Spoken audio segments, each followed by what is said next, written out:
In today's episode of Focus, I'm going to talk to you about one of my favorite drills that we use as we prepare to attack full court pressure defenses called the pressure gauntlet. This is a fun and competitive drill that the players are going to love, but it's also going to prepare them to handle the pressure that they will face against full court pressure defenses. It's going to start with 0-1 inbound the ball and 0-2 right here, looking to catch the ball on the inbounds. Now, as I talk through the drill, I want to first focus in on the levels because this has a game aspect to it that really challenges players. There's going to be either 3 levels that I would use with SubVarsity. So SubVarsity, I would have 3 levels, and I'm going to talk to you about those 3 levels right now. So level 1 would be inbounds to the free throw line. Now at each level, these 2 offensive players are going to have to attack defenders. There's going to be 3 defenders, D1, D2, and D3, and they will be lined up accordingly. So we'll just put, for now, D3 on the ball, D1 and D2 here with 0-2. These 3 defenders could do anything they want. You can put 2 defenders on the ball. You can put 1 on the ball, 1 in the middle. They can decide what they want to do because they don't want the ball in bounds and they don't want to let this 0-1 and 0-2 get to level 2. So level 1 is going to be in this area. Now, as you get to the second level, and this is SubVarsity, we're talking 3 levels, you're going to get to level 2. There's going to be 3 defenders. There's going to be D4, D5, and D6. And now they're going to look to get to half court. When they finally do get over half court, and I'll talk to you about the rules and what it looks like at each level, then there's going to be 2 defenders, D7 and D8. And now 0-1 and 0-2 are going to attack these 2 defenders and look to score a basket. So they have to get through 3 levels, SubVarsity. You could do this with your varsity team when they're just starting out. That's really up to you. The only difference, at the varsity level, we talked about 4 levels. Varsity or college, because I know some college teams that use this now as they prepare for pressure defenses. So we just want to make it a little bit harder on the players. So I'm going to focus in on the 4 levels, but you could certainly adjust it as needed. So the only difference now is going to be level 1 is still to the free throw line. Level 2 is going to be to the hash, free throw line to hash, and there'll be 3 defenders here. So we'll have D4, D5, and D6. Then level 3 is going to be D7, D8, and D9. And then level 4 is when they're going to look to score, and it's going to be D10 and D11. So if you have a smaller team, you might have to play with 3 levels just because you don't have the defenders. I wanted to challenge my players. Pressure them in the first level, beat it. Pressure them in the second level, beat it. Pressure them in the third level, beat it. And then compose yourself and get a quality possession 2-on-2 against the last 2 defenders. Now, there was a lot at stake here because every time you go from one level to the next, you're going to get points. So if they got past level 1, they got 5 points and the coaches kept track. Oh, now they're in level 2, they would get another 5 points, 10 total. You get past level 3, you get another 5 points. That's 5, 10, 15 points. You get into level 4, you get another 5 points. 5, 10, 15, 20 points. And if you made a basket, you would get another 5 points. So you could get possibly 25 points total. We also gave points for an offensive rebound. You could get 5 points if you got an offensive rebound when you played 2-on-2. That put a lot of pressure on the defense. So those are just some ways that you score as you go from one level to the next. So get to past level 1, you get 5 points. Level 2, 5 points. Get past level 3, you get 5 points. When you get into level 4, we gave you another 5 points. We wanted this to be worth a lot, so we made it worth 10 points total when you got through that final level. So just getting into that, we gave you a little extra. You don't have to score it this way. You could only do 5 points in the last level. That's up to you.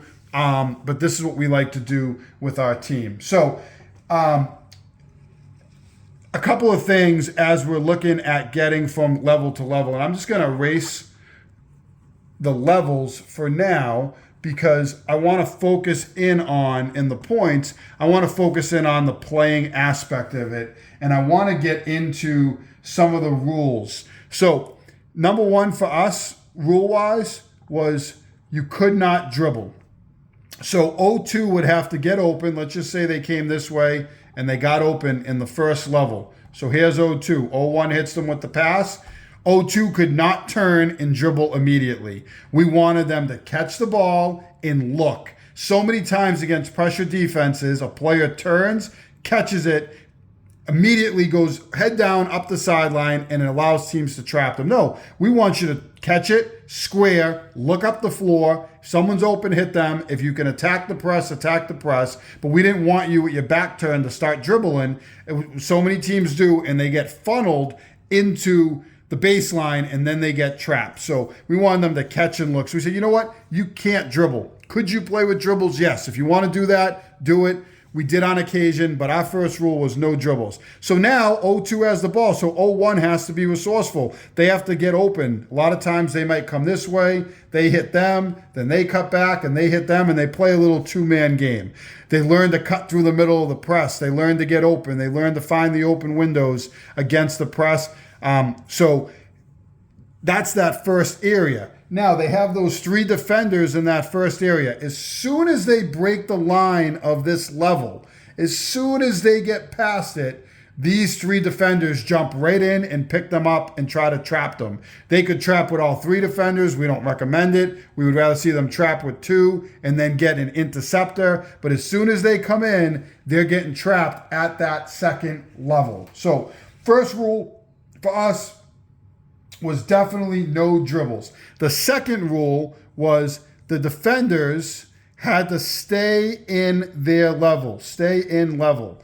So D1, D2, and D3 could not come into this area and participate. As soon as the ball crossed over, they're in the next level. They could not participate. Now, if they threw it back a level, which didn't typically happen, we could either say the game was over. You threw it back a level, the game's over. We want you to attack the press. We want you to move forward. Or we could re-engage the second, the other 3 defenders. It didn't happen for us because we got so focused on going up the floor, attacking the pressure, and working within our space. We didn't want to throw the ball 10 feet backwards, obviously. Depending on the game, there could be a 10-second count. So we focused on attacking the press, and that was the purpose of this drill. So those are the 2 primary rules that we worked with, was no dribbles and the defenders that had to stay in their level. And again, there's 3 defenders all the way through until you get to that last level, and there's going to be 2 defenders. I talked to you about the different points that the players can get as they transition from level to level. But now there were advantages to being on the defense as well. The offense was keeping score and tracking their points as we played for possessions or over time. But the defense had some advantages. There's different things you could do. You could give the defense points for deflections, points towards their team. Now, typically, you had O1 and O2, and then D1 and D2, say they're a team, but they had D3 with them as well. That's fine. Whatever defender gets the deflection, the points would go towards them and their teammate. It didn't work perfectly that you had teams all the way down on defense because you had an odd number. So the defense could get points as well. They can get points for deflections. If you want to get creative, I'll show you something really quick that you could do. Let's just say that the offense, O1 and O2, they get into the second level. And we have D4 here, and D5 and D6 are trapping. This could, and depending on how you want to do it, we didn't typically do it this way, but sometimes we did. Let's say D4 gets a steal. You could actually make this now a 3-on-2 for defense and make the offense have to recover after turning it over. So the offense got 5 points for getting into the second level, but now they could lose points. If the defense goes in and score, they could lose 5 points. So they really didn't want to turn the basketball over. So it could become a 3-on-2, and say D7, 8, and 9 got a steal. It could become a 3-on-2 for them, and you could award points to their teams. D8 and D9 are a team, give them points, give D7 points with their team in as well. So a lot of different ways to do it. This took a little bit more time because you're going 3-on-2, and we really wanted to focus on the pressure. So typically if D4 got a steal, you could tell them up, go down, lay it in, or you could say, hey, blow the whistle dead and let's start over. Now the next group is going to come onto the floor and they're going to play. So that's just a little wrinkle you can put in there for the defense. In terms of rotation, 0-1 and 0-2 are now going to become part of the next defensive group, and they're going to rotate on, and you add a defender with them, whoever. You can add 0-4 with them, however you want to work it in terms of defenders, and you're going to then take the other group that is at the back, and you're going to rotate them up. So D10 and D11, D10 and D11, they're going to come on, and they're going to be your next offensive team. And then you rotate around, and then they'll be the first line of defense with whoever, and you work your way back. Now, there are times you're probably saying like D11 and D10 on a perfect team. That's fine. We just shuffled other players in.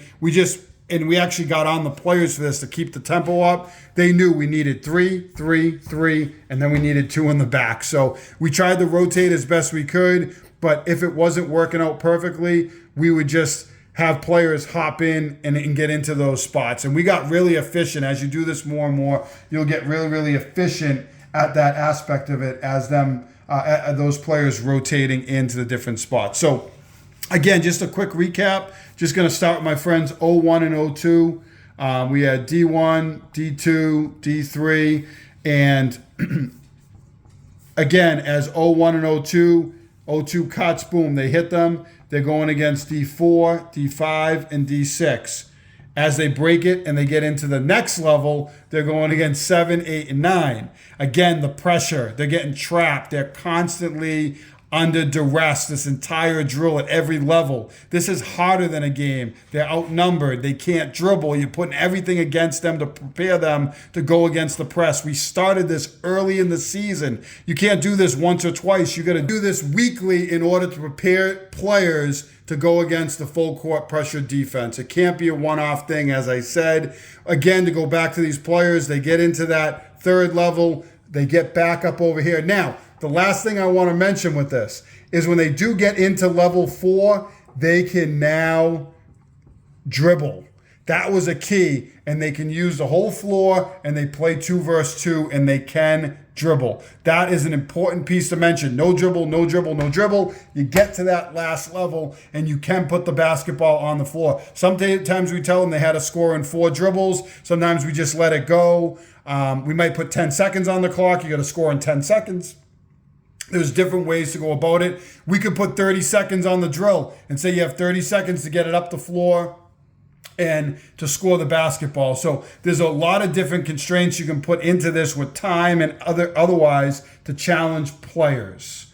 The last thing I want to talk to you about are the 5 benefits that we got from this drill. What are the benefits that we saw from the pressure gauntlet? Number 1, it helped us stay composed against pressure. Our composure improved tremendously as players were put under duress getting through each of the levels of the gauntlet.